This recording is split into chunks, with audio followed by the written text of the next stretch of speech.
আসসালামু আলাইকুম। দেশ এবং দেশের সকল প্রবাসী ভাইয়েরা আশা করি সবাই ভালো আছেন। পূর্বাচল নিউ টাউন ইউটিউব চ্যানেলের মাধ্যমে বরাবরের মতো আমি নাইম আজকে আপনাদের যে সেক্টরটি দেখাবো সেটা হচ্ছে পূর্বাচল নিউ টাউন এই প্রজেক্টের 17 নম্বর সেক্টর। আর যেহেতু আমার বাসা পূর্বাচল নিউ টাউন এই প্রজেক্টের 17 নম্বর সেক্টরে এবং আমি এই জায়গার একজন স্থানীয় ছেলে, আর পূর্বাচল নিউ টাউন এই প্রজেক্টের 17 নম্বর সেক্টরে আমাদের নিজেদের প্লটেই আমরা বসবাস করতেছি। সেক্ষেত্রে 17 নম্বর সেক্টরটি এখন বর্তমানে কী অবস্থাতে রয়েছে সেটা আমাদের থেকে হয়তো বা ভালো কেউ বলতে পারবে না। সেক্ষেত্রে অবশ্যই আপনার সম্পূর্ণ ভিডিওটি দেখলে আশা করি কিছুটা হলেও বুঝতে পারবেন এখন পর্যন্ত 17 নম্বর সেক্টরটি কী অবস্থাতে রয়েছে। তাহলে চলুন আজকে আপনাদের দেখানোর চেষ্টা করি পূর্বাচল নিউ টাউন এই প্রজেক্টে নতুন আর একটি ভিডিও।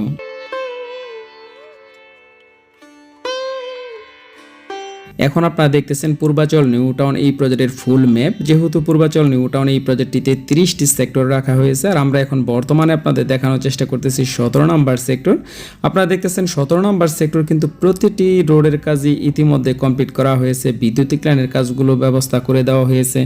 আর ইতিমধ্যে যারা 17 নম্বর সেক্টরের প্লট পেয়েছেন, কিছু কিছু প্লট মালিক কিন্তু ইতিমধ্যে রাজুক থেকে প্ল্যান নিয়ে কিছু প্লট মালিক নিজেদের প্লটে বাড়ির কাজ ইতিমধ্যে শুরু করেছেন।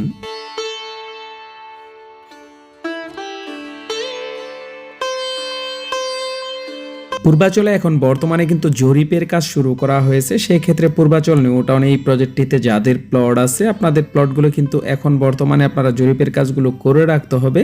আর যারা ইতিমধ্যে জরিপের কাজগুলো করে ফেলছেন তাদের তো হয়েই গেল, আর যারা এখনও জরিপের কাজগুলো সম্পন্ন করেননি আপনারা কিন্তু অবশ্যই জরিপের কাজগুলো করে রাখবেন। আর যেহেতু আপনারা জানেন আমার বাসা পূর্বাচল 17 নম্বর সেক্টরে, আমাদের নিজেদের প্লটে কিন্তু ইতিমধ্যে আমরা জরিপের কাজগুলো সম্পন্ন করে রেখেছি। আপনারা যারা এখনও জরিপের কাজগুলো সম্পন্ন করেননি বা আপনারা অনেকে হয়তো বা দূরে আছেন, সেই ক্ষেত্রে আপনারা কিভাবে কি কি কাগজপত্র লাগে সেটা কিন্তু আপনারা হয়তো বা অনেকেই জানেন না। আমাকে অনেকেই জিজ্ঞাসা করেন যে জরিপ করতে গেলে কি কি কাগজপত্র বা ডকুমেন্টগুলো প্রয়োজন পড়বে, সেটা এখন আপনাদের জানানোর চেষ্টা করব।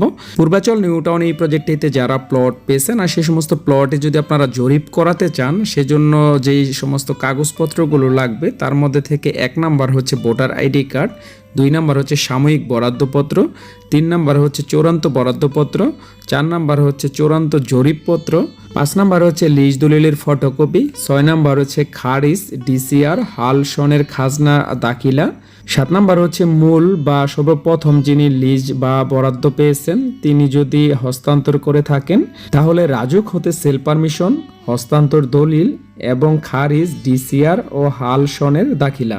এবং 8 নাম্বার হচ্ছে মূল লিজ গ্রহীতা মৃত্যুবরণ করিলে তাহার মৃত্যু সনদ ও তার ওয়ারিশগণদের রাজুক হইতে সাকসেশন সার্টিফিকেট এবং তাদের নামে খারিজ ডিসিআর ও হালনাগাদ সনের কাগজপত্রগুলো নিয়ে আসতে হবে। আপনার প্লটটি কিন্তু আপনি নিজেই জরিপ করতে পারবেন। সেই ক্ষেত্রে আমি যে সমস্ত পেপারগুলো বললাম আপনারা এইগুলো কিন্তু সাথে নিয়ে একদম পূর্বাচল নিউ টাউন এই প্রজেক্টের 1 নাম্বার সেক্টরে ইউসুফগঞ্জ স্কুল অ্যান্ড কলেজের পূর্ব পাশে কিন্তু আপনার রাজুকের যেই সাইড অফিসটি আছে এই জায়গায় আপনি আসবেন। এই জায়গায় কিন্তু এখন বর্তমানে আপনার জরিপের কাজগুলো চলতেছে। আপনার প্লটটি কিন্তু আপনি নিজেই জরিপ করতে পারবেন। সেই ক্ষেত্রে আমি যে সমস্ত ডকুমেন্টগুলো বললাম এগুলো আপনি সাথে নিয়ে আসলে আপনি সাথে থেকে কিন্তু খুব সহজেই করতে পারবেন। এবং আরও কিছু তথ্য যদি আপনাদের জানার প্রয়োজন পড়ে অবশ্যই আমার সাথে যোগাযোগ করবেন। আপনারা দেখতেছেন ডিসপ্লেতে আমার মোবাইল নাম্বারটি দেওয়া রয়েছে, সরাসরি আমার সাথে যোগাযোগ করে আপনারা সেটা জেনে নিতে পারেন। আর পূর্বাচল নিউ টাউন এই প্রজেক্টটিতে যারা প্লট পেয়েছেন সেই সমস্ত প্লটে যদি এখনও আপনারা বাউন্ডারির কাজগুলো সম্পন্ন না করে থাকেন, আপনাদের প্লটে যদি স্বল্প খরচে এবং দক্ষ মিস্ত্রি দ্বারা বাউন্ডারির কাজগুলো করাতে চান আমার সাথে যোগাযোগ করবেন। আর পূর্বাচল নিউ টাউন এই প্রজেক্টে আপনারা অনেকে প্লট পেয়েছেন, অনেকে প্লট বিক্রি করতে চাচ্ছেন, সেই সমস্ত প্লট যদি বিক্রিও করাতে চান আমার সাথে আপনারা অবশ্যই যোগাযোগ করে নিতে পারেন। আর আজকে যেহেতু আপনারা 17 নম্বর সেক্টরটি দেখতেছেন, আপনারা দেখতেছেন 17 নম্বর সেক্টরে কিন্তু 2-1টা করে বাড়ির কাজ এখনই শুরু হয়েছে। আর পূর্বাচল 17 নম্বর সেক্টরে কিন্তু সবচেয়ে অধিবাসী বেশি আমরা এখন বর্তমানে বসবাস করতেছি। এখন খুবই ভালো একটি পরিবেশ। আজকে আপনাদের 17 নম্বর সেক্টরটি দেখানোর চেষ্টা করলাম। আশা করি বুঝতে পারতেছেন এখন পর্যন্ত 17 নম্বর সেক্টরটি কী অবস্থাতে রয়েছে। পরবর্তী সময় চলে আসবো নতুন কোনো সেক্টরে। সে পর্যন্ত আপনারা সবাই ভালো থাকুন। আল্লাহ হাফেজ।